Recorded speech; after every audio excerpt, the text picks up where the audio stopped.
एक बार फिर मसीह खुदावंद में आप सबकी सलामती हो। हम पार्ट 2 को आज देखते हैं और इससे हम अपनी रूहानी सबक लेते हैं। लेकिन याद रखें, अगर यीशु आपकी कश्ती में है तो इसकी खामोशी आपकी हलाकत का ऐलान नहीं बल्कि इसके कामल इख्तियार का इजहार है। यीशु खामोश तो हो सकता है मगर बेबस नहीं। यीशु ओझल तो हो सकता है मगर खामोश नहीं। यीशु खामोश तो हो सकता है मगर काम करना नहीं छोड़ता।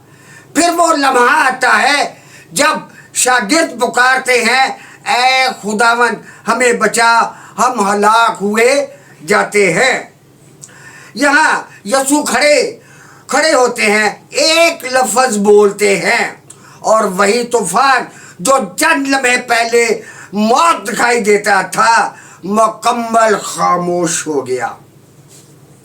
यीशु ने तूफान से पहले शागिर्दों के खौफ को खामोश किया। जब यीशु जागे तो एक बात पर गौर करें, यीशु ने फौरन हवा को नहीं डांटा। यीशु ने पहले तूफान को खामोश नहीं किया। यीशु ने पहले लहरों को नहीं रोका बल्कि सबसे पहले शागिर्दों की तरफ देखा और फरमाया, ऐ कम एतकादो, डरते क्यों हो। ये सवाल बहुत मैनी खेज है, लेकिन यीशु ने पहले शागिर्दों के दिल को देखा, फिर उस बड़े तूफान को, क्योंकि खुदा जानता है कि इंसान को तूफान से खौफ डुबोता है। फिर से मैं रिपीट करता हूँ, लेकिन यीशु ने पहले शागिर्दों के दिल को देखा, फिर उस बड़े तूफान को, क्योंकि खुदा जानता है कि इंसान को तूफान से खौफ डुबोता है। तूफान बाहर था लेकिन इस बड़ा तूफान शागिर्दों के अंदर था। यानी कि तूफान बाहर था लेकिन इससे बड़ा तूफान जो था वो शागिर्दों के अंदर था। लहरें कश्ती के बाहर थी लेकिन खौफ शागिर्दों के दिल के अंदर था। बाहर का खौफ तो सिर्फ कपड़े भिगो रहा था, अंदर का खौफ ईमान को डुबो रहा था। इसलिए यीशु ने पहले अंदर के तूफान का इलाज किया, क्योंकि अगर दिल में खौफ बाकी रह जाए तो तूफान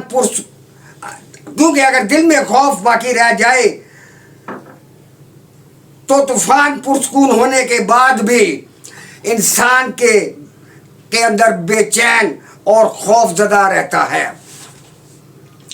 अब शैतान की पहली कोशिश हमेशा हालात खराब करना नहीं, ईमान को कमजोर करना होती है। शैतान जानता है अगर वो तुम्हारा ईमान हिला दे तो हालात खुद ब खुद तुम्हें हरा देंगे। इसलिए तूफान सिर्फ कश्ती पर नहीं आया था, तूफान शागिर्दों के यकीन और ईमान पर हमला कर रहा था। शैतान शागिर्दों को यकीन दिलाना चाहता था कि अब तुम जरूर मरोगे। शैतान जो है वो खुदा तुम्हें भूल गया है। ये शैतान कह रहा है कि खुदा तुम्हें भूल गया है, ये कश्ती अब तुम्हें नहीं बचा सकती। लेकिन यीशु ने फरमाया, मसला यहाँ पर जो है मसला तूफान का नहीं, तुम्हारा कमज़ोर ईमान है। अब यीशु मसीह फरमा रहे हैं कि मसला जो है वो तूफान नहीं, तुम्हारा कमज़ोर ईमान है। एक खूबसूरत रूहानी हकीकत। जब यीशु ने फरमाया क्यों डरते हो, तो गोया यीशु ये कह रहे थे तुम कश्ती में मौजूद तूफान को देख रहे हो, लेकिन ये क्यों भूल गए कि तुम्हारी कश्ती में मैं भी मौजूद हूँ।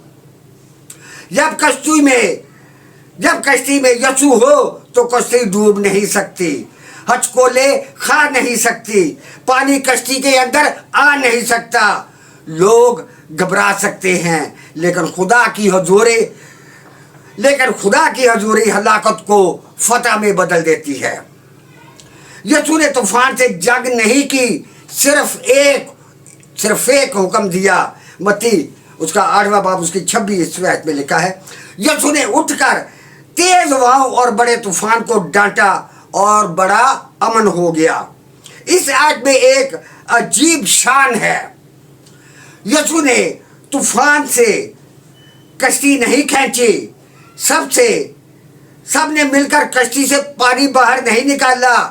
यीशु ने शागिर्दों से ये नहीं कहा जोर लगाओ, सब मिलकर चप्पू चलाओ। यीशु ने तूफान के साथ कोई जद्दोजहद नहीं की। यीशु ने सिर्फ एक हुक्म दिया। क्योंकि जिस हस्ती ने अपनी ज़बान से कायनात को पैदा किया, इसके लिए एक ही लफ्ज़ काफ़ी था। तूफान जितना भी ताकतवर था, वो अपने खालिक की आवाज़ से ज़्यादा ताकतवर नहीं था।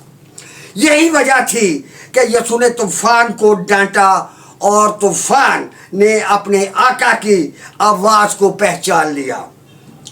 तेज हवाओं ने अपने मालिक की आवाज़ को सुन लिया। लहरों ने अपने मालिक का हुक्म मान लिया।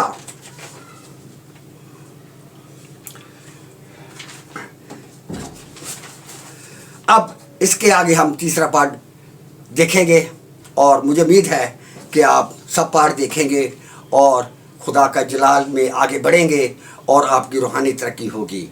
आमीन।